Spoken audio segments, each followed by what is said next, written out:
झारखंड विधानसभा के मानसून सत्र का आज अंतिम दिन और अंतिम दिन दोनों तरफ से पूरी यूं कहने की कोशिश है कि अपने अपने प्रस्तावना को मंजूर कराने की। तो विपक्ष के हाथ में कुछ नहीं है, सत्ताधारी दल के हाथ में सब कुछ है। और पूरा मैंने जो भी देखा पिछले कई दिनों से, जो हंगामे के भेंट चढ़ जा रहा है विधानसभा में कोई जनहित के काम नहीं हो पा रहा है। और इसका दोष या सत्ता पक्ष को दें कि विपक्ष को दें। विपक्ष की तो अपनी एक नियति होती है और अपनी एक कार्यशैली होती है कि वो सत्ता का विरोध करता है, लेकिन सत्ताधारी दल बेल में उतर करके और हाउस को एडजर्न करवा दें, ये मैंने पहली बार यहाँ पर देखा है। क्योंकि जिस तरह से छोटी छोटी बातों पर सत्ताधारी दल आ जाते थे, जबकि सरकार के कई काम अभी बाधित हो गए, इसके आम जनता की चीज़ें नहीं आ पाई फ्लोर पे, और जिससे आम जनता की जो तमाम काम था और सरकार की जो वादे थे वो इस सत्र के दौरान नहीं पूरे हुए, अधूरे रह गए। यानी कि पूरी जनता ठगी रह गई। और विपक्ष जो है वो दो मुद्दों पे करता था विरोध। उसका मुद्दा था लगातार पिछले कई दिनों से हम देख रहे थे कि रिम्स 2 के मामले पर लेकर के वो करता था। उसका कहना था कि रिम्स 2 के लिए बिहार के भी लोग आए, कई लोगों ने देखा ज़मीन में समस्या है, इसको यहाँ ना किया जाए और सरकार बेवजह में यहाँ काम करती है। जबकि सत्ताधारी दलों का कहना था कि इन तमाम मुद्दों पे अगर विपक्ष चाहे तो वो दूसरी जगह भी ज़मीन कोई देने को तैयार है तो हम करने को तैयार हैं, क्योंकि लगभग करोड़ की मशीनें ख़राब हो रही हैं और रिम्स में कोई जगह नहीं है। अब ऐसी परिस्थिति में मैं आपको बता दूं कि 3 प्रस्ताव, और तीनों प्रस्ताव जो है मुख्यतः गुरुजी से संबंधित हैं।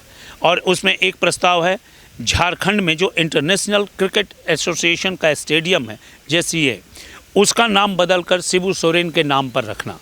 दूसरा प्रस्ताव है कि यहाँ पर जो भारत रत्न देने के लिए बात है, वो बात के लिए उन्होंने प्रस्ताव बढ़ा दिया है। तीसरा है गुरुजी के नाम पर NCERT के बुक में सिलेबस को इन कराना। चूँकि NCERT की बुक मैं इसलिए कह रहा हूँ कि CM स्कूल ऑफ एक्सीलेंस, इसके तहत झारखंड में लगभग 80 स्कूल चल रहे हैं और 2 साल पूरे होते होते 160 स्कूल हो जाएंगे जिसमें NCERT की बुक चलती है। और उसके अलावा झारखंड में जो टोटल 500 स्कूल को अगले 5 वर्षों में पूरी तरह से इसमें Jharkhand CM school of excellence के तहत ला दिया जाएगा। इसमें 6ठी क्लास से 12वीं क्लास तक NCERT की बुक चलती है। तो यूँ कहिए कि गुरुजी के लिए ही ये पूरा सदन समर्पित हो गया है। स्टेट नहीं कर रहे, हम तो बता रहे हैं कि भाई आप उसको ऐसे क्यों करेंगे, गड़बड़ करेंगे तो हम आवाज़ उठाएंगे, उसका विरोध करेंगे। पूरे सदन नहीं चलने देना, ये क्या है? राज्यपाल वाले मुद्दे में गुजरात में 2014 में ये मैंने कहा कि गुजरात से इसकी तुलना करना बेईमानी है। ये तब तुलना कर सकते थे जब गुजरात जैसे ये भी डेवलप होते और ये भी काम करते। यहाँ तो आज दूसरी बात छोड़ दीजिए, इन्होंने बड़ा जोर शोर से मुख्यमंत्री एक्सेलेंसी विद्यालय चलाया। अब उसकी पता कर लीजिए क्या हालत है, वहाँ शिक्षक नहीं है।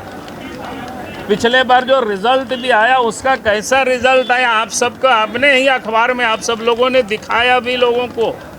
तो इसीलिए हम कह रहे हैं आज भी विद्यालयों में शिक्षक नहीं है, तो आप ये सब काम करते नहीं हो और फिर सारे अधिकारों को अपने पास केंद्रित करने के पीछे का मंशा क्या है, ये बिल्कुल साफ होता है। और इसीलिए हम लोग विरोध कर रहे हैं और हम लोग बार बार कह रहे हैं कि भाई आप इसको वापस लीजिए, इसके आप जिद पर क्यों अड़े हुए हैं। बाबूलाल जी, एक आखिरी सवाल, मुख्यमंत्री हेमंत सोरेन वापस ले लिए हैं फिर विधेयक को हाउस में लाके पूरी चर्चा के बाद वो विधेयक पारित किया गया है।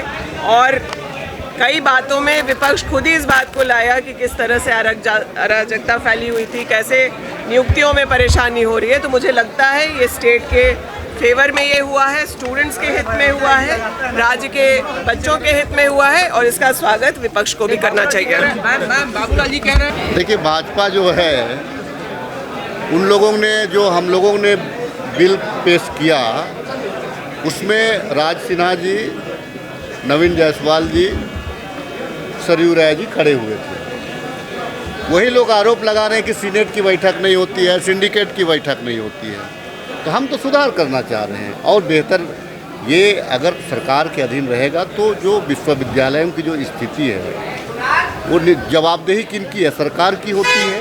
तो सरकार इसको कुशलतापूर्वक बढ़िया से करेगी, इसीलिए इस बिल को संशोधित किया गया। मैंने आपको बताया ना कि विपक्ष जो है वो बिल में आ जाता है, और ये बहुत जगह देखा गया, हम लोग हमेशा देखते हैं विधानसभा या संसद के अंदर में। लेकिन सत्ताधारी दल अगर आ जाए और आ करके विपक्ष को धक्का दे करके बाहर कर दे और कहे कि भैया हाउस के अंदर जो है वो अब हाउस नहीं चलेगा, और उसका सपोर्ट स्पीकर भी कर रहे हैं, इसकी मूल वजह आप समझने की कोशिश ये है कि यहाँ पर कांग्रेस जो मात्र अदनी सी पार्टी है, और वो SIR के मुद्दे पे हमेशा विपक्ष में के बेल में उतर के हाउस को एडजर्न करा रही है।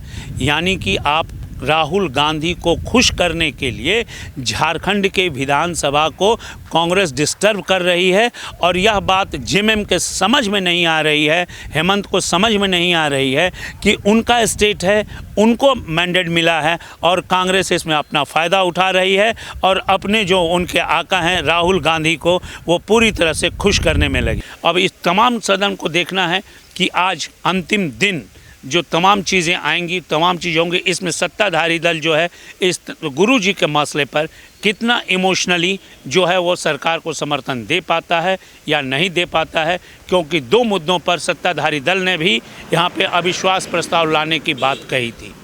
कैमरामैन राकेश सोनी के साथ भुजंग भूषण, न्यूज़ अलर्ट इंडिया, विधानसभा रांची।